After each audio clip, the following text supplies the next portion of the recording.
Muy buenas a todos, ¿cómo están? Espero que estén bien, que les esté yendo bien. Bueno, esta es la primera clase de la segunda unidad. Ya, si se dieron cuenta, el ejercicio que hicieron anteriormente en la guía anterior, era ya el último ejercicio relacionado con la unidad.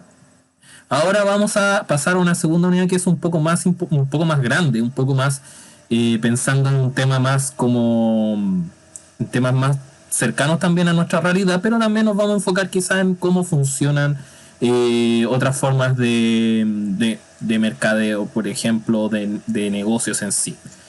Ahora vamos a pasar a estudiar, en este caso, qué es el mercado en sí. Ahora pasamos a la diapositiva.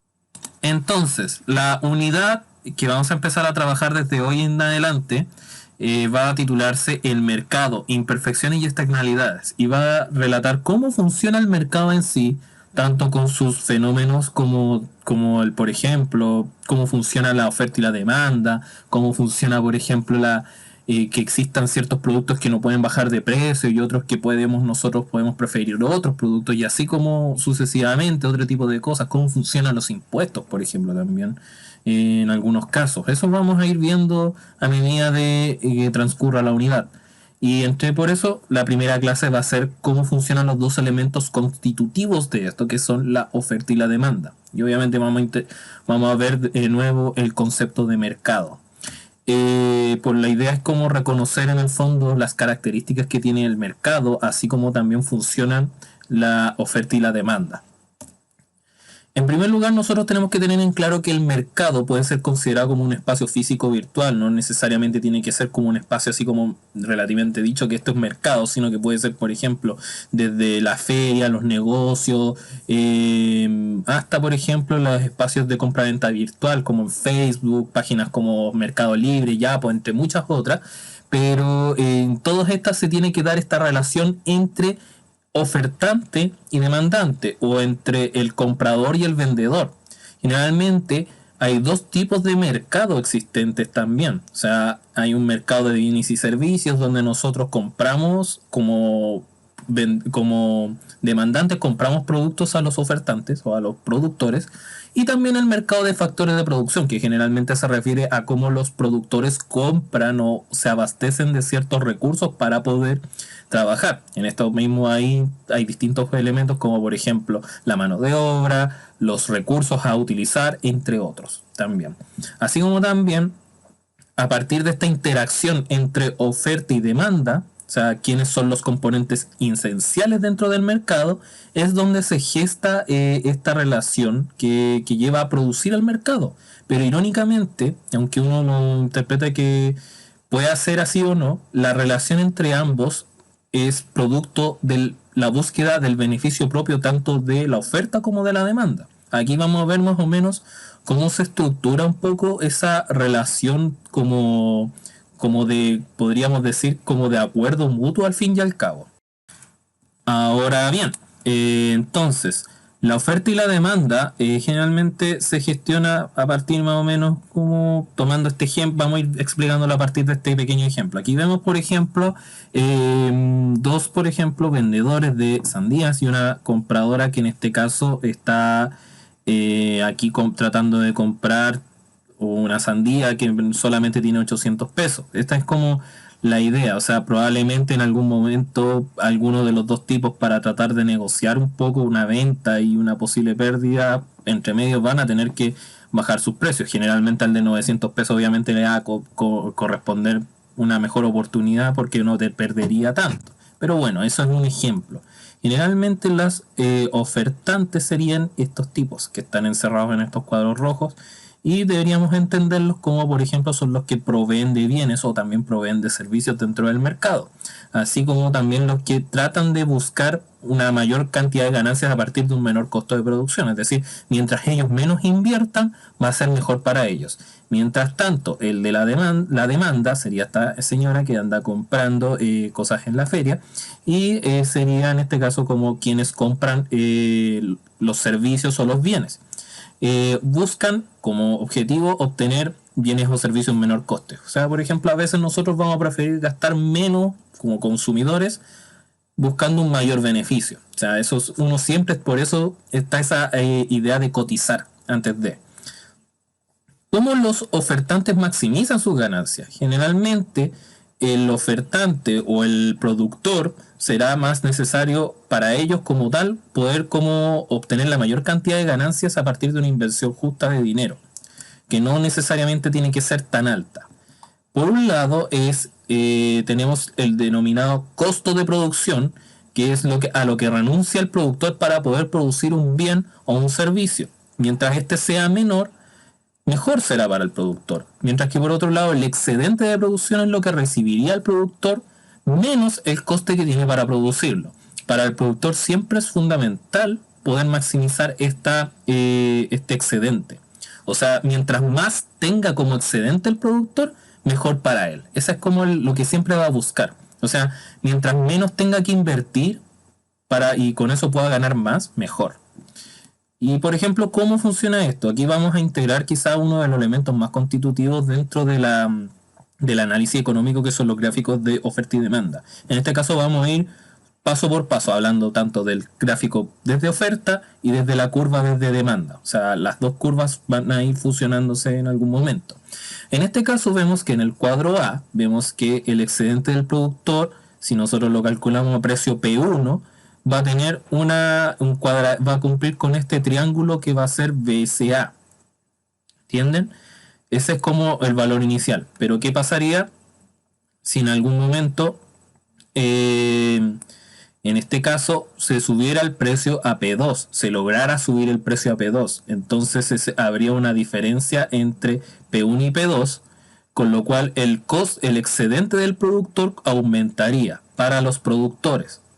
Y eso también incluso le daría como pie a la aparición de nuevos productores que verían en este campo una nueva oportunidad de inversión. O sea, este cuadradito CEF es una nueva aparición de productores en sí. Por otro lado, la demanda es quienes, por ejemplo, son los que podemos obtener bienes y recursos y ojalá en un precio que no sea tan alto.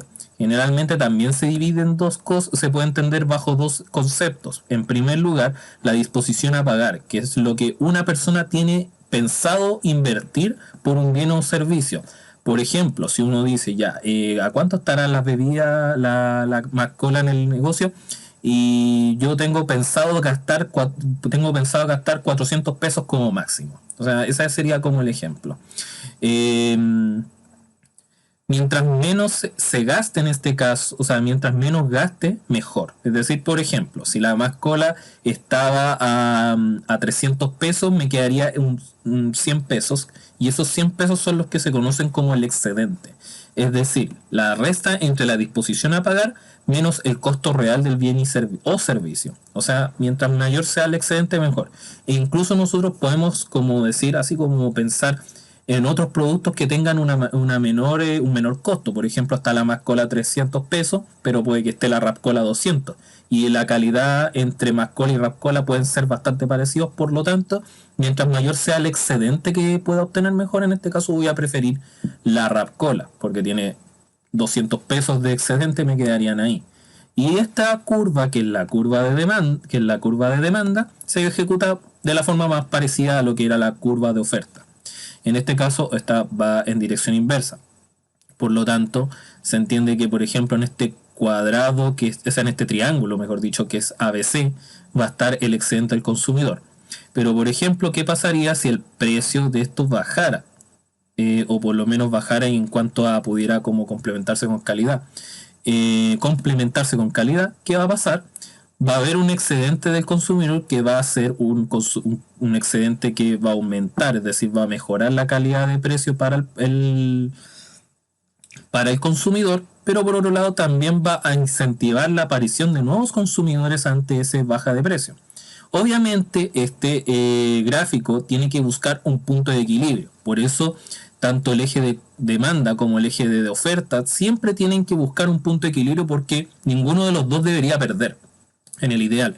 Por eso se formula una especie de acuerdo tácito entre ambas partes. Por lo tanto, que el precio no va a subir ni va a bajar de tal forma de que los propios consumidores puedan comprar ese producto al precio que está.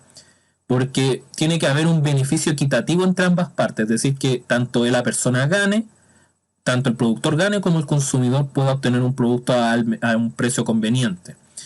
Sin embargo, pueden ocurrir suertes de desequilibrios en algún momento. Los desequilibrios son cosas que son muy comunes dentro dentro de este equilibrio de oferta y demanda. Por ejemplo, los desequilibrios más comunes son que, por ejemplo, disminuye el costo para los vendedores, pero aumenta el valor para los compradores. En este caso, por ejemplo, puede hacer de que en este caso puede hacer que el desequilibrio afecte a los compradores porque van a tener que comprar más. O sea, van a tener que gastar más para poder como solventar, y eso va a hacer que para los vendedores entre una mayor cantidad de dinero. Pero al revés puede pasar lo mismo, es decir, que disminuya el costo para los compradores, pero también, o sea, el valor del producto para los compradores, pero aumenta el costo. Y con eso obviamente puedes tener un problema por ejemplo, un problema de stock para los propios vendedores. Y eso va a ser un problema bastante complicado de solventar. Vamos a ver en otras clases que estos desequilibrios muchas veces van a tener que sí o sí buscar un nuevo punto de equilibrio. O sea, eso es súper normal dentro del mercado económico. Muchas veces cuando suben los precios por un mayor coste de producción, siempre es necesario buscar un nuevo punto de equilibrio. Probablemente en algún momento va a disminuir la demanda, pero en otros momentos la demanda se va a mantener en cierto punto. Ahí vamos a ver conceptos, por ejemplo, de demanda elástica y demanda inelástica, que eso los vamos a introducir próximamente. Pero por ahora nosotros nos vamos a quedar con esos gráficos, que van a ser como una pieza fundamental para entender un poco cómo funciona tanto oferta como demanda. Entonces, para ir terminando, el mercado funciona en base a equilibrio, es decir, entre la relación tácita que va a existir entre comprador y vendedor y el acuerdo mutuo que se va a lograr. Por eso, muchas veces, cuando pasan en las ferias gente comprando, y muchas veces hay gente que regatea en las ferias para comprar algo, porque siempre va a buscar el beneficio propio y la persona obviamente va a pensar así como, oye, me conviene venderlo porque ya son las 1 de la tarde y ya nos vamos a ir todos. O sea, mejor dicho, las 2 de la tarde y se van a ir todos. Por eso hay momentos en que uno va a pensar así como ya vaya a ceder, el comprador, o sea, el vendedor va a ceder y el comprador obviamente va a estar ahí contento. Esos momentos van a pasar siempre y nosotros tenemos que ir descubriendo o viendo cómo se profundiza esta relación entre oferta y demanda, que va a ser como parte de la unidad en sí. Y así como nosotros igual vamos a ir viendo puntos de cómo se gestiona esta relación. Bueno, con esto terminamos hoy. Espero que les haya gustado, espero que les hayan entendido un poquito cómo funciona un poco esta relación entre oferta y demanda. Si saben, cualquier consulta, cualquier duda me la hacen llegar. Yo voy a estar atento y lo mismo de siempre. Bueno, ustedes saben mis redes sociales, las redes de contacto, como sea. Así que eso, que estén bien, cuídense.